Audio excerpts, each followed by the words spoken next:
എല്ലാവർക്കും നമ്മുടെ പുതിയൊരു വീഡിയോയിലേക്ക് സ്വാഗതം. ഇന്നത്തെ നമ്മുടെ റെസിപ്പി നമ്മൾ ബേക്കറിയിലൊക്കെ നിന്നൊക്കെ വാങ്ങിക്കഴിക്കുന്ന ഈ ഒരു ഗീ ബിസ്ക്കറ്റിൻ്റെ വളരെ എളുപ്പത്തിൽ അത് 3 ചേരുവകൾ വെച്ച് വീട്ടിൽ തന്നെ തയ്യാറെടുക്കാൻ പറ്റും. അപ്പോൾ ഓവണില്ലാതെ ആണ് നമ്മളിത് ചെയ്തെടുക്കുന്നത്. അപ്പോൾ വീഡിയോ കാണുന്നതിന് മുമ്പേ ലൈക്ക് ചെയ്യുക, ഷെയർ ചെയ്യുക, കമൻറ്റ് ചെയ്യുക, സബ്സ്ക്രൈബ് ചെയ്യുക. അപ്പോൾ നമുക്കിത് ഉണ്ടാക്കാൻ വേണ്ടിയിട്ട് 1 കപ്പ് മൈദയാണ്. അത് ഞാനൊരു ബൗളിലേക്ക് ഇട്ട് കൊടുത്തിട്ടുണ്ട്.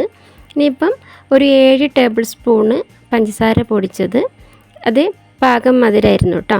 അപ്പോൾ വേണമെന്നുണ്ടെങ്കിൽ 2 ടേബിൾ സ്പൂൺ കൂടി കൂട്ടിയെടുക്കാം. ഇനിയിപ്പോൾ ടേസ്റ്റിന് ആവശ്യത്തിന് വേണ്ടിയിട്ട് ഏലക്കായ പൊടിച്ചതോ വാനില എസൻസോ ചേർത്ത് കൊടുക്കാം. ഞാനിവിടെ അര സ്പൂണ് വാനില എസൻസ് ചേർത്ത് കൊടുത്തിട്ടുണ്ട്. ഇനിയിപ്പോൾ ഇത് 3ഉം കൂടി നന്നായിട്ടൊന്ന് മിക്സ് ചെയ്ത് കൊടുക്കാം. ഇതിൽ ഒരു നുള്ളു ഉപ്പും കൂടി ചേർത്ത് കൊടുക്കാം കേട്ടോ. അത് വീഡിയോ കാണിക്കാൻ വേണ്ടി വിട്ടുപോയതാണ്.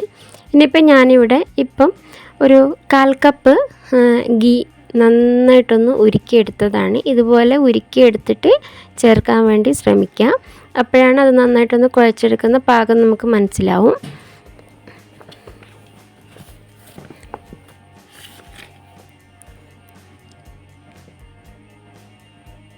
പിന്നെ ഇത് മുഴുവനായിട്ട് ഇങ്ങനെ ഗീ ചേർത്ത് കൊടുക്കാതെ കുറച്ച് ഒഴിച്ചു കൊടുത്തിട്ട് നമുക്കൊരു എന്താ പറയുക, കയ്യിലൊരു ഒട്ടിപ്പിടിക്കാത്ത രൂപത്തിലുള്ളൊരു ബോളാക്കി എടുക്കാൻ പറ്റുന്ന ഇങ്ങനെ ഒരു ഡോ ആയിട്ട് മാറ്റിയെടുക്കാം കേട്ടോ.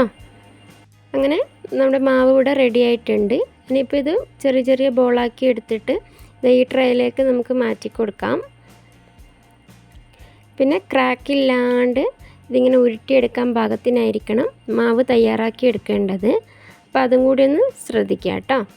അങ്ങനെ ഞാനിവിടെ ഓരോന്നായിട്ട് ഇതാക്കി കൊടുക്കുന്നുണ്ട്.